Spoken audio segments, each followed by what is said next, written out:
എല്ലാവർക്കും ഹിന്ദു ന്യൂസ് റിവ്യൂയിലേക്ക് സ്വാഗതം. 18/1/2023 ഏറ്റവും ഇമ്പോർട്ടൻ്റ് ആയിട്ടുള്ള കറണ്ട് അഫയേഴ്സ് ടോപ്പിക്സ് ആണ് ഡിസ്കസ് ചെയ്യുന്നത്. ആദ്യത്തെ news, Pak prime minister mood serious sincere talks with Modi. ഇതെന്തുമായി ബന്ധപ്പെട്ട ന്യൂസാണ്. പാകിസ്ഥാൻ പ്രൈം മിനിസ്റ്റർ പറയുകയാണ് ഇന്ത്യയായിട്ട് പീസ് ടോക്സ് വേണം, കാരണം അവർക്ക് എന്താ പറയുക, എക്കോണമിയായി ബന്ധപ്പെട്ടുള്ള ഇമ്പ്രൂവ്മെൻറ്റും മറ്റ് സോഷ്യൽ പാരാമീറ്റേഴ്സിൽ ഇമ്പ്രൂവ്മെൻറ്റ് വേണം. മാത്രമല്ല ബോർഡറിലൊക്കെയുള്ള ഡിസ്പ്യൂട്ടുകൾ റിസോൾവ് ചെയ്യണമെന്നാണ് അവർ പറയുന്നത്. അപ്പോൾ എന്തുകൊണ്ടാണ് ഇങ്ങനൊരു ഷിഫ്റ്റ് എന്ന് ഒരു വ്യക്തമല്ല. കാരണം ജമ്മു കാശ്മീരിലൊക്കെ നടക്കുന്ന കാര്യങ്ങളെന്ന് പറയുന്നത് ടെററിസ്റ്റുകളും ഇന്ത്യൻ ഫോഴ്സസുമായിട്ട് എപ്പോഴും കോൺഫ്ലിക്റ്റിലാണ്. അപ്പോൾ അങ്ങനെ ഒരു സമയത്ത് പാകിസ്ഥാൻ പ്രൈം മിനിസ്റ്റർ പറയുകയാണ് സീരിയസ് ആയിട്ടുള്ള ബൈലാറ്ററൽ ഡിപ്ലോമാറ്റിക് ടോക്സ് വേണമെന്ന് പറയുകയാണ്. അപ്പോൾ അത് എന്താണ് ആ ഷിഫ്റ്റ് ഉണ്ടാക്കിയെന്നുള്ളത് നമുക്ക് നോക്കാം.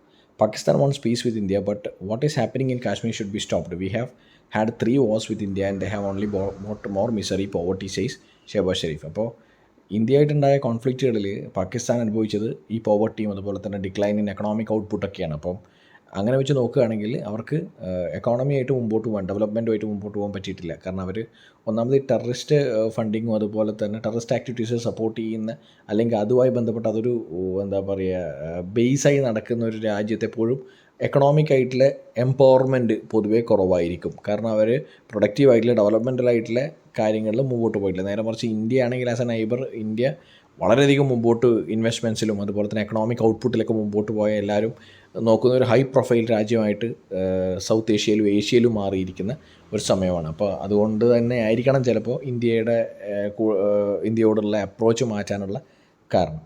We want to elevate poverty, achieve prosperity and provide education and health facilities and employment to our people and not waste our resources on bombs and ammunition.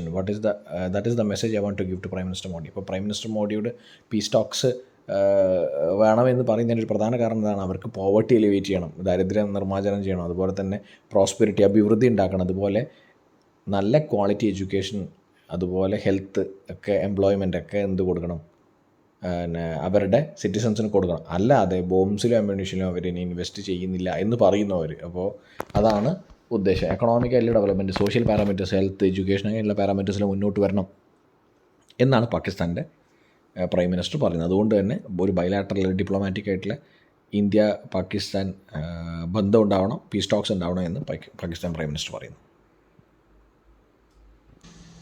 അടുത്തൊരു important ആയിട്ടുള്ള ന്യൂസ് എന്ന് പറയുന്നത് UNSC sanctions committee black list Lashkar Makki after Beijing lift its hold. അപ്പോൾ China ഒരുപാട് നാൾ ഹോൾഡിൽ വെച്ചിരിക്കുന്ന ഒരു കാര്യമായിരുന്നു. അതായത് അവരുടെ V2 ഉപയോഗിച്ച് യുണൈറ്റഡ് നേഷൻ സെക്യൂരിറ്റി കൗൺസിലിൽ ഇങ്ങനെ ഒരു ലഷ്കർ ടെററിസ്റ്റ് ആയിട്ടുള്ള മക്കീനെ ബ്ലാക്ക് ലിസ്റ്റ് ചെയ്യേണ്ട എന്ന് പറഞ്ഞിട്ട് ഹോൾഡിൽ വെച്ചിരിക്കുകയായിരുന്നു. അപ്പോൾ ആ ഹോൾഡ് ലിഫ്റ്റ് ചെയ്ത് ഇപ്പോൾ Lashkar's Makki has been put under United Nations sanctions committee black list. അപ്പോൾ അത് ഇമ്പോർട്ടൻ്റ് ആയിട്ടൊരു വെൽക്കം ന്യൂസാണ് ഇന്ത്യക്ക്. കാരണം ഇന്ത്യ അത്രയധികം അതിനെ എൻഫോഴ്സ് ചെയ്തിരുന്നു. ഇന്നത്തെ എഡിറ്റോറിയൽ നോക്കാം. Hold of, China must withdraw the hold on listing of 4 other Pakistani terrorist. ഇപ്പോൾ ഇതെന്തുമായി ബന്ധപ്പെട്ട എഡിറ്റോറിയലാണ്? ടെററിസ്റ്റുകളെ ബ്ലാക്ക് ലിസ്റ്റ് ചെയ്യുന്നതുമായി ബന്ധപ്പെട്ടതാണ്. അപ്പോൾ യുണൈറ്റഡ് നേഷൻ സെക്യൂരിറ്റി കൗൺസിലിൻ്റെ സാങ്ഷൻ കമ്മിറ്റികളിൽ ഈ പറയുന്ന ടെററിസ്റ്റുകളെ ബ്ലാക്ക് ലിസ്റ്റ് ചെയ്യാൻ വേണ്ടിയിട്ടുള്ള അജണ്ട ഉണ്ടാവാറുണ്ട്. പൊതുവേ സംഭവിക്കുന്ന ഒരു കാര്യം എന്ന് പറയുന്നത് ചൈന അതിനെ എതിർക്കുകയാണ് ചെയ്യുക. ചൈന ഈ V2 ഉപയോഗിച്ച് സമ്മതിക്കാതിരിക്കുകയാണ് ചെയ്യുക. അപ്പോൾ ഇത്തവണ നമ്മൾ നേരത്തെ ന്യൂസിൽ പറഞ്ഞതുപോലെ ഒരാളെ, ലഷ്കർ ഇ തോയ്ബയുടെ ഒരാളെ ബ്ലാക്ക് ലിസ്റ്റ് ചെയ്യുന്നതിൽ ചൈന അവരുടെ ഹോൾഡ് പിൻവലിച്ച് അവർ ബ്ലാക്ക് ലിസ്റ്റ് ചെയ്തിട്ടുണ്ട്. അപ്പോൾ അതൊരു വെൽക്കം ന്യൂസാണ് നമ്മൾ പറഞ്ഞു കഴിഞ്ഞു. പക്ഷേ നാല് വേറെ പാകിസ്ഥാനി ടെററിസ്റ്റുകളെ കൂടി ഉൾപ്പെടുത്തണമെന്ന് പറഞ്ഞിട്ട് അത് കറൻ്റ്ലി ചൈന ഹോൾഡിൽ വെച്ചിരിക്കുകയാണ്.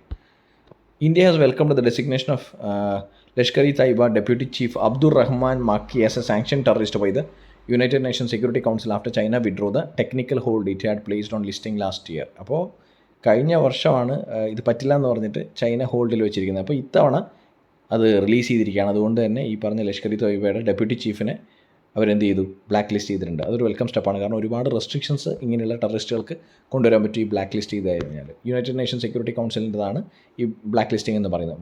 മാക്കി, the brother in law of 2611 mastermind Hafiz Saeed is one the most wanted list of India and United States for terror attacks in India and support to terrorist in Pakistan. അപ്പോൾ ഇയാൾ ഇത്തിരി ഡേഞ്ചർ സൈഡിലെ ആളായിരുന്നു. 2611 മാസ്റ്റർ മൈൻഡായ ഹാഫിസ് സയ്യിദിൻ്റെ ബ്രദർ ഇൻ ലോ ആണ്. മാത്രമല്ല ഒരുപാട് ടെററിസ്റ്റ് ആക്ടിവിറ്റീസ് യുണൈറ്റഡ് സ്റ്റേറ്റ്സിലും അതുപോലെ തന്നെ ഇന്ത്യയിലും നടത്തിയ ആളാണ്. അതുകൊണ്ട് തന്നെ ഈ പുള്ളിയുടെ ബ്ലാക്ക് ലിസ്റ്റിംഗ് എന്ന് പറയുന്നത് വളരെ ഇമ്പോർട്ടൻ്റ് ആയിരുന്നു ഇന്ത്യക്കും അതുപോലെ തന്നെ US-നും. China's hold on Makki listing process in June was one of the 5 holds it placed on similar proposals against other wanted Lashkar e Taiba, Jaish e Mohammed terrorist based in Pakistan. അപ്പോൾ ചൈന ഇത് കൂടാതെ ഒരുപാട് ആൾക്കാരെ ബ്ലാക്ക് ലിസ്റ്റ് ചെയ്യുന്നത് തടഞ്ഞിട്ടുണ്ട്. അപ്പോൾ അത് ഹോൾഡ് വെച്ചിരിക്കണം. അപ്പോൾ ഇതിനെ ഭയങ്കര രൂക്ഷമായി ഇന്ത്യ വിമർശിച്ചിരുന്നു. ഡബിൾ സ്റ്റാൻഡേർഡ്സ് എന്ന് പറഞ്ഞിരുന്നു. It had led to an angry response from New Delhi which accused Beijing of double standards on terrorism and making mockery of United Nation Security counter terror mechanisms. അപ്പോൾ എന്തിനാണ് ഇങ്ങനെയുള്ള ഗ്ലോബൽ ഫോറംസ്? ഇപ്പോൾ United Nation Security Council പോലുള്ള ഒരു global forum എന്ന് പറയുന്നത് എല്ലാ രാജ്യങ്ങളും അതിൻ്റെ ഒരു വേൾഡ് ഓർഡർ പാലിക്കാനും ഈ പറഞ്ഞ ആൻറ്റി ടെററിസം ഒക്കെ പ്രൊമോട്ട് ചെയ്യാനാണ്. ടെററിസ്റ്റ് ഫണ്ടിങ് ഒന്നും ഇല്ലാതെ തന്നെ ആൻറ്റി ടെററിസം പ്രൊമോട്ട് ചെയ്യാൻ വേണ്ടിയിട്ടാണ് ഈ പറയുന്ന കൗൺസിലുകളും അതുപോലെ തന്നെ ഗ്ലോബൽ ഫോറംസ് ഉണ്ട്. ഇത് നിലനിൽക്കെ നമ്മളൊരു രാജ്യം, ചൈന പോലൊരു രാജ്യം പരസ്യമായിട്ട് പറയുകയാണ് നമ്മൾ ടെററിസത്തിനെതിരാണെന്നും അങ്ങനെയുള്ള ഫണ്ടിങ് നമ്മൾ നിർത്തുമൊക്കെ പറഞ്ഞിട്ട് ഡബിൾ സ്റ്റാൻഡേർഡ്സ് കാണിക്കലാണ്. 2 രീതിയിലുള്ള സ്റ്റാൻഡേർഡ്സ് കാണിക്കലാണ് ഈ പറയുന്ന യുണൈറ്റഡ് നേഷൻ സെക്യൂരിറ്റി കൗൺസിലിൽ ഇങ്ങനെയുള്ള കൊടുംഭീകരന്മാരെ ലിസ്റ്റ് ചെയ്യുന്ന സമയത്ത് സാങ്ഷൻ വെക്കുക, അത് ചെയ്യേണ്ടെന്ന് വെക്കുക. അപ്പോൾ നമ്മൾ പൊതുവേ പറയും ചൈന പാകിസ്ഥാൻ അത്രയധികം നല്ല റിലേഷൻഷിപ്പുള്ള രാജ്യങ്ങളാണ്. അപ്പം പാകിസ്ഥാൻ ബേസ്ഡ് ടെററിസ്റ്റുകളെ പൊതുവിൽ അവർ സാങ്ഷൻ ചെയ്യുന്ന കാര്യത്തിൽ എപ്പോഴും അവർ ഹോൾഡ് വെച്ചിരിക്കുകയാണ് സാധാരണ. അപ്പോൾ ഈ ഒരാളെയാണ് റിലീസ് ചെയ്ത് ബാക്കി 4 പേരുടെ ഹോൾഡും റിലീസ് ചെയ്യാനുണ്ട് അത്രേ. അപ്പോൾ ഇതൊരു ഡബിൾ സ്റ്റാൻഡേർഡായിട്ടാണ് ന്യൂഡൽഹി, അതായത് ഇന്ത്യ കണക്കാക്കുന്നത്. കാരണം പുറത്ത് പറയുമ്പോൾ നമ്മൾ ഫോറംസിലൊക്കെ പറയുമ്പോൾ ചൈന പറയുന്നത് നമ്മൾ ആൻറ്റി ടെററിസം ഒക്കെ പ്രൊപ്പഗേറ്റ് ചെയ്യുന്ന അങ്ങനെ പ്രൊപ്പഗാൻഡ അജണ്ടയുള്ള രാജ്യമാണെന്ന് പറഞ്ഞിട്ട് പാകിസ്ഥാൻ ബേസ്ഡ് ടെററിസ്റ്റിനെ സപ്പോർട്ട് ചെയ്യുക എന്ന് പറയുന്നത് ഡബിൾ സ്റ്റാൻഡേർഡ്സ് തന്നെയാണ്.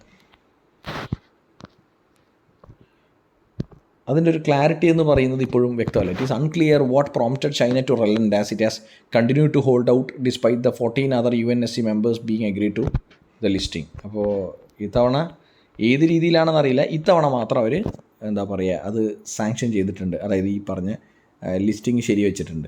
As India knows from experience, designation of UNSC terrorist who are subjected to an asset freeze, travel ban and arms embargo is only 1 step towards bringing them to justice. അപ്പം ഇങ്ങനെയുള്ള ആൾക്കാർക്ക് എന്തൊക്കെ restrictions ഉണ്ടാവുക എന്നാണ് പറയുന്നത്. അപ്പോൾ ഇങ്ങനെയുള്ള യുണൈറ്റഡ് നേഷൻ സെക്യൂരിറ്റി കൗൺസിലിൻ്റെ ലിസ്റ്റിങ്ങിൽ വരുന്ന സാങ്ഷൻ ലിസ്റ്റിൽ വരുന്ന ആൾക്കാർക്ക് എന്തൊക്കെ ആണ് ഉണ്ടാവുക?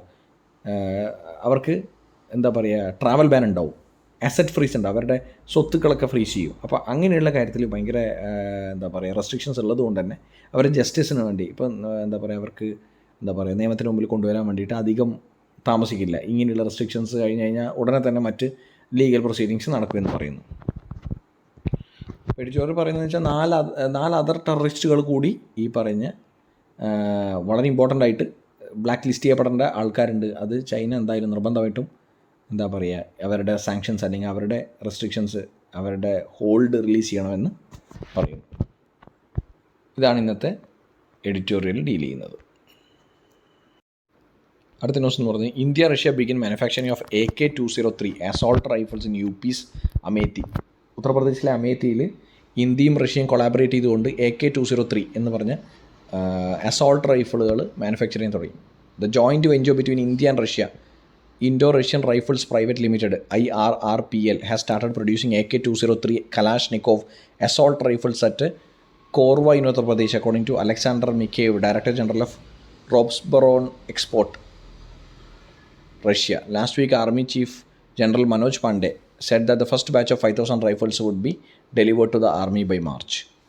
അപ്പോൾ ഡിഫൻസ് ടൈപ്പാണ് ഇന്ത്യയും റഷ്യയും തമ്മിൽ. AK-203 ഓർത്ത് നോക്കണം, AK-203 അമേഠിയിലാണ്, ഉത്തർപ്രദേശിലാണ്. അടുത്ത വളരെ ഇമ്പോർട്ടൻ്റ് ആയിട്ടുള്ള ന്യൂസ് എന്ന് പറഞ്ഞാൽ in A land mark shift China's population declines in 2022. 2022 ചൈനയുടെ പോപ്പുലേഷൻ താഴെ പോയി എന്ന് പറയുന്നു. India will overtake China as worlds most population nation this year. ഈ വർഷം തന്നെ ഇന്ത്യ ഏറ്റവും വലിയ എന്താ പറയുക ജനസംഖ്യയുള്ള രാജ്യമായിട്ട് മാറുമെന്ന് പറയുന്നത്. Number of birds in China was 9.56 million, A more than 10% drop from 2021. The number of deaths was 10.41 million. അപ്പോൾ ഈ പറഞ്ഞ പോലെ 10% ഡ്രോപ്പ് നമ്പർ ഓഫ് ബേഴ്സിൽ വന്നിട്ടുണ്ട്. അപ്പോൾ ഈ വർഷം തന്നെ ഇന്ത്യ മോസ്റ്റ് പോപ്പുലസ് ആയിട്ടുള്ള രാജ്യമായിട്ട് മാറുമെന്ന് പറയുന്നു.